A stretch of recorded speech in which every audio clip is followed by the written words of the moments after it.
Olá, queridos irmãos e amigos. Vamos mais uma vez meditar sobre a Palavra de Deus, buscando nela a orientação para as nossas orações, para os nossos momentos de conversa com o nosso Deus. Vamos voltar a um texto bíblico que muito conhecemos, que certamente já meditamos muitas vezes sobre ele e que muito tem ainda a nos ensinar e nos preparar para conversarmos com Deus, especialmente quando pedimos a Ele algumas coisas que nos interessam, das quais necessitamos. Vamos abrir nossas Bíblias no Evangelho de Lucas, Lucas capítulo 4, e nós vamos ler os versículos 38 e 39. Lucas capítulo 4, 38 e 39. Diz assim o texto sagrado: Deixando ele a sinagoga, foi para a casa de Simão. Ora, a sogra de Simão achava-se enferma com febre, muito alta, e rogaram-lhe por ela. Inclinando-se ele para ela, repreendeu a febre, e esta a deixou, e logo se levantou, passando a servi-los. Nós estamos entrando num momento, numa fase da nossa história, que certamente poucos de nós presenciou algo parecido, uma pandemia, uma epidemia. E é claro que se multiplicam os pedidos por saúde, pelos cuidados do Senhor, especialmente quando estamos enfermos ou nos sentimos ameaçados por essas novidades de vírus estranhos, de coisas que nos assustam, que causam medo, insegurança em todos nós. É claro que as perguntas se redobram a esse respeito. Jesus tem hoje o poder para curar uma pessoa da Covid-19? A resposta, queridos, é sim, tem sim. Não há nenhuma doença que Jesus não tenha poder para curar, porque quando ele saiu do túmulo, ele mesmo disse de uma forma muito clara: todo o poder me foi dado no céu e na terra, em qualquer lugar. A palavra de Jesus é suficiente para resolver qualquer tipo de problema e para curar qualquer tipo de doença. Agora, o Senhor, os seus passos, seus caminhos, suas atitudes são todas pautadas na justiça de seu Pai, na justiça de Deus. Não há na história de Jesus, não há em sua existência, em seu ministério, em seu coração, nada que seja contrário à justiça de Deus. Então, nós precisamos observar no ambiente ao redor de Jesus, onde Jesus realizou grandes obras, onde ele realizou grandes feitos e onde ainda hoje pode realizá-los. Porque, de fato, grandes coisas podem ser realizadas em seu nome. A própria palavra de Deus nos ensina isso. Devemos olhar as similaridades desse ambiente. O que é necessário existir ao redor das obras de Jesus? O que é necessário observarmos perto, no ambiente onde Jesus age com seu poder, onde vamos observar o poder das mãos de Jesus, o poder do seu nome. Aqui nesse texto nós encontramos 3 elementos que são, digamos, comuns a todas as situações onde Jesus manifestou o seu poder, o poder de Deus a partir da sua palavra. Logo no início nós encontramos o seguinte: quando ele saiu da sinagoga, ele foi para a casa de Pedro. Aconteceu o culto lá no santuário, no lugar onde normalmente as pessoas se reuniam para cultuar, e eles foram para casa e Jesus foi com eles. Jesus estava no lar. Não vai existir a manifestação do poder de Jesus num lugar onde ele não esteja, num lugar onde ele não faz parte do convívio do ambiente. E é claro, irmãos, nós sabemos que o lugar onde Jesus frequenta, a casa onde Jesus pode entrar, é um lugar consagrado à sua presença. Não é um lugar qualquer. Aí existe hoje essa fábula, né, de que Jesus está em todos os lugares. Não está não, meus queridos. Jesus não está nos bares, ele não está nos lugares onde tem drogas, onde tem vícios, onde reina o pecado.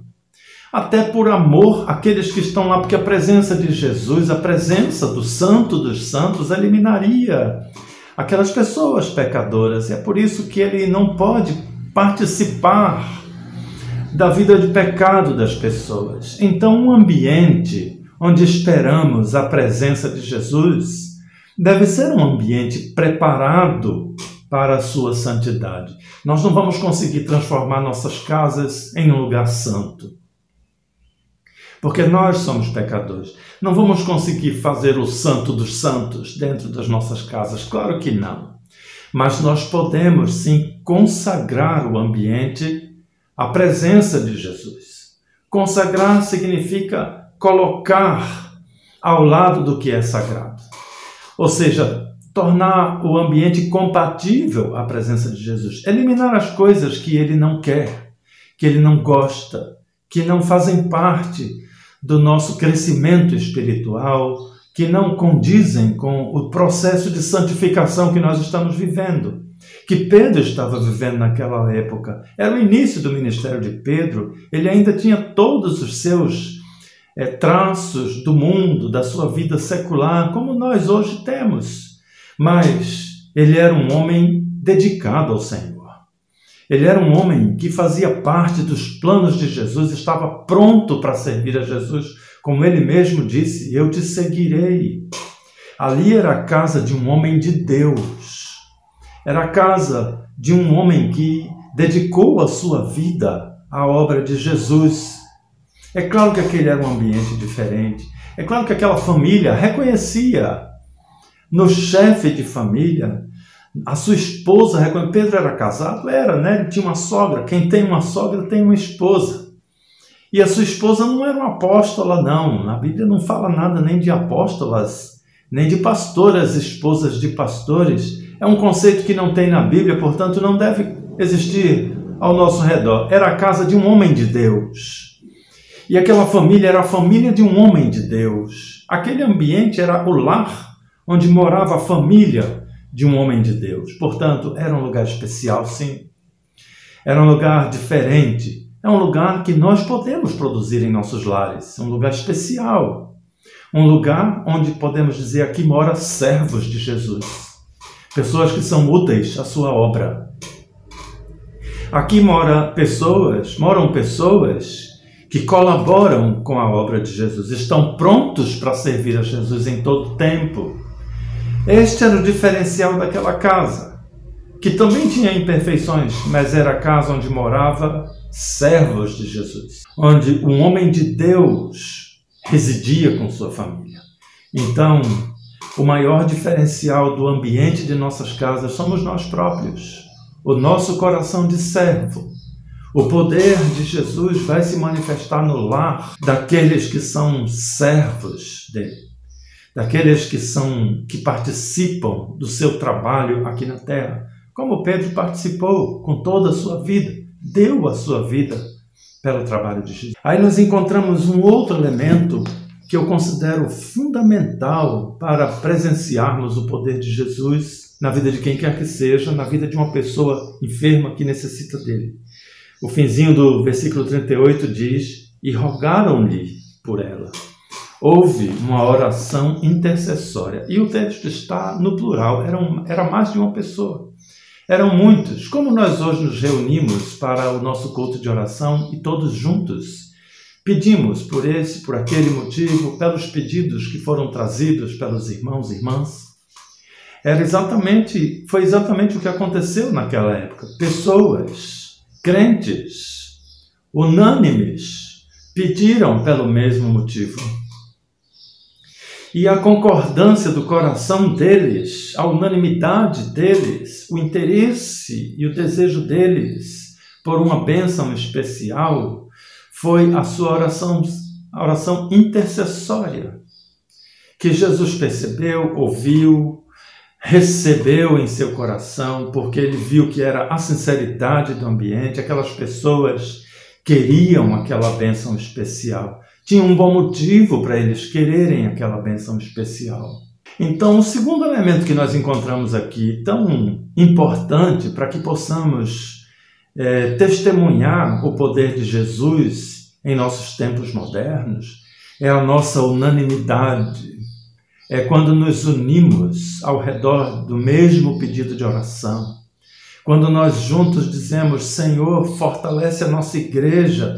Quando há verdade em nossos corações, certamente o Senhor vai fortalecer a nossa igreja. Quando nós pedimos, Senhor, cura-nos as nossas enfermidades, havendo a sinceridade em nossos corações, o interesse recíproco pelo bem do próximo, o Senhor vai ouvir as nossas orações. E certamente nós podemos ser como aquelas pessoas foram na casa de Pedro, testemunhas do imenso poder da palavra de Jesus. E por fim, irmãos, nós temos o objeto da nossa oração. Nós vemos no versículo 39 que aquela pessoa que estava enferma, ela recebeu a ação direta de Jesus e foi curada. Ela ia morrer. Naquela época a febre matava. Até porque não sabiam, a medicina não sabia que a febre era um sintoma.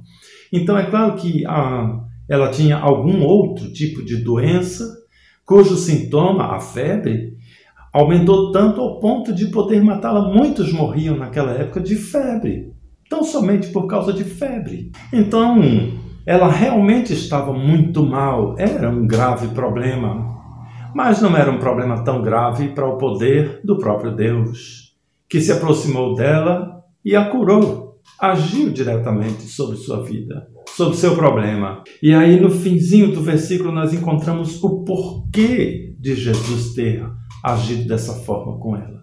Ela levantou, passando a servi-los. Novamente nós encontramos o plural, quer dizer que ela não foi servir somente aos seus interesses, ela foi servir à igreja, a todos os que estavam ali. Ela se levantou, se reergueu para servir a obra de Jesus, para ser útil nas mãos de Jesus. Jesus está pronto para resgatar qualquer pessoa que tenha em seu coração a determinação de ser útil ao crescimento da sua obra, que esteja pronto para colaborar com a sua obra, mesmo que isso lhe custe a vida, como custou ao apóstolo Pedro e a tantos outros. Porque, na verdade, não interessava a vida em si, porque a vida em si é Jesus. Interessava, sim, uma vida útil na obra de Jesus.